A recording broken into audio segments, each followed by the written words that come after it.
There was a time not so long ago when the names whispered in the hushed halls of luxury fashion felt like monuments, immutable, eternal.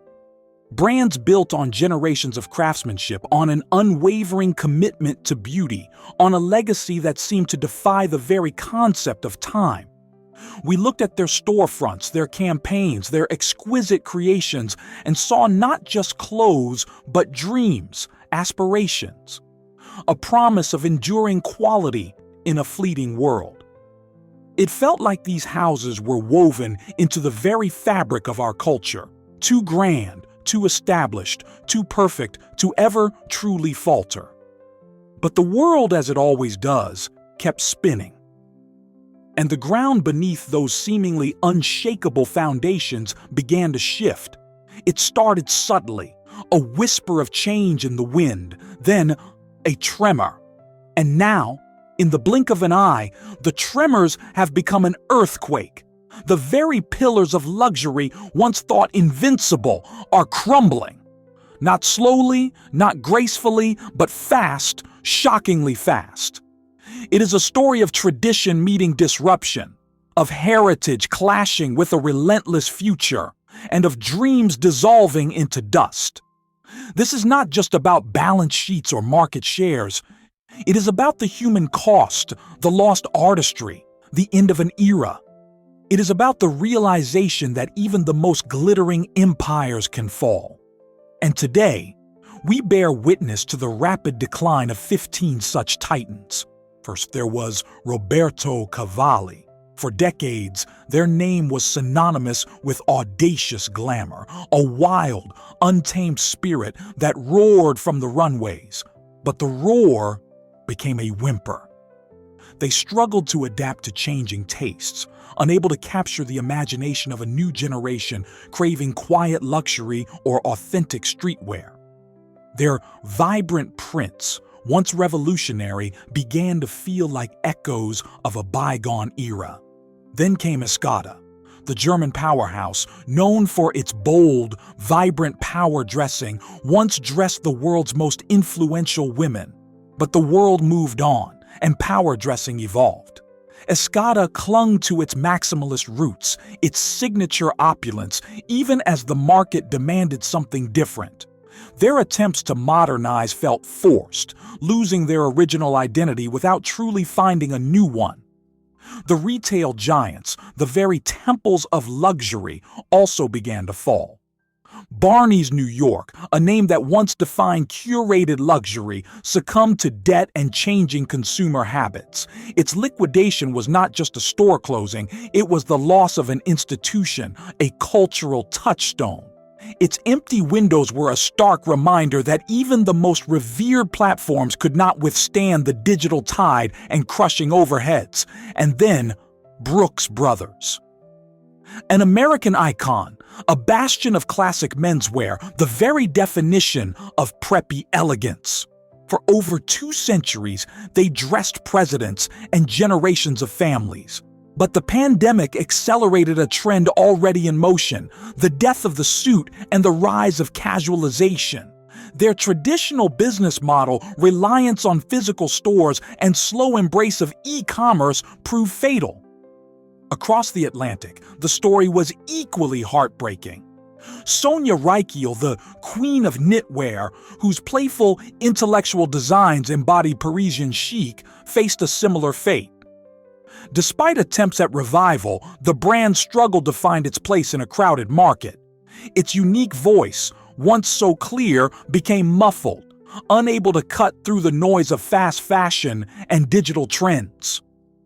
Lanvin, the oldest French fashion house, a name steeped in couture history, found itself in a perpetual state of flux. Creative directors came and went, each attempting to reignite its flame, but none could consistently translate its storied past into a commercially viable present. It was a tragic dance of trying to honor a legacy while desperately seeking relevance. Consider Pierre Cardin. a visionary who democratized fashion, but whose brand became so diluted through licensing that its luxury appeal vanished. The name was everywhere, on everything, losing its exclusivity and allure. It became a cautionary tale of overexpansion, of sacrificing prestige for ubiquity. Then there are the niche players who could not scale. Vionnet, another historic French couture house, revived with much fanfare but struggled to find a sustainable business model.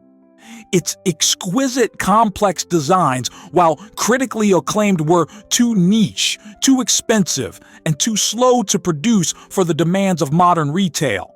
And the American dreamers. Halston, a name synonymous with 70s disco glamour, attempted multiple comebacks, each time failing to recapture its original magic.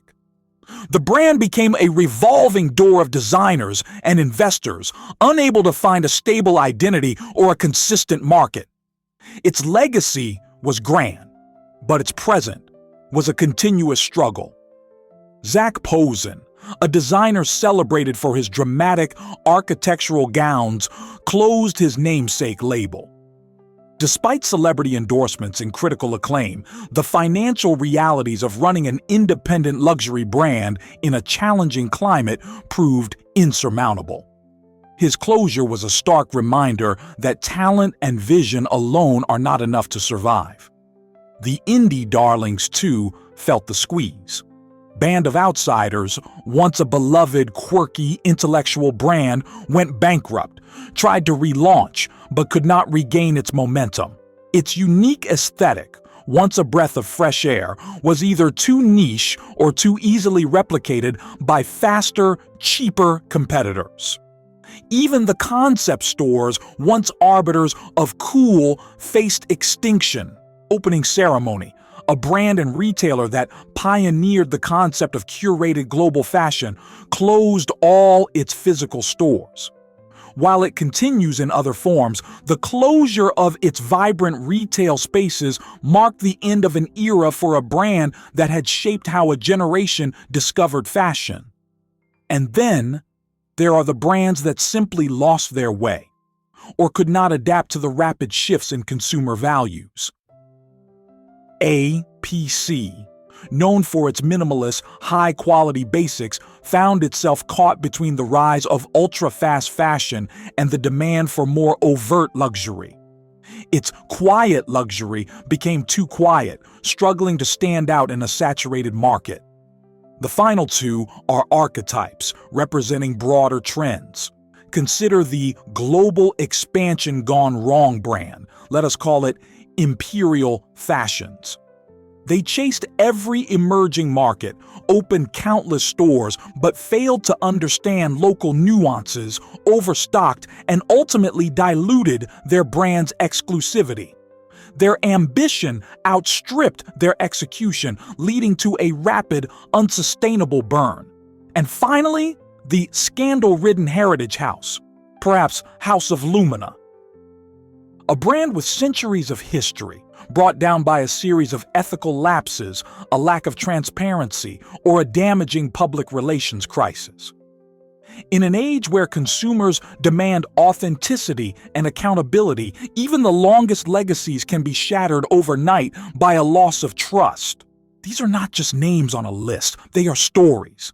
Stories of ambition, of artistry, of legacy, and ultimately of failure to adapt. The luxury market, once a slow-moving glacier, is now a rapidly melting ice cap. The reasons are complex. The relentless pace of digital transformation, the rise of conscious consumerism demanding sustainability and transparency, the shifting values of Gen Z who prioritize experiences over possessions, the economic uncertainties that make discretionary spending a luxury in itself, and the sheer speed of trends driven by social media. What does this mean for the future of luxury? Is it dead? No. But it is transforming. The brands that survive, that thrive, will be those that understand that true luxury is no longer just about price or heritage. It is about authenticity, about purpose, about connection. It is about telling a new story, one that resonates with a world that values meaning as much as material.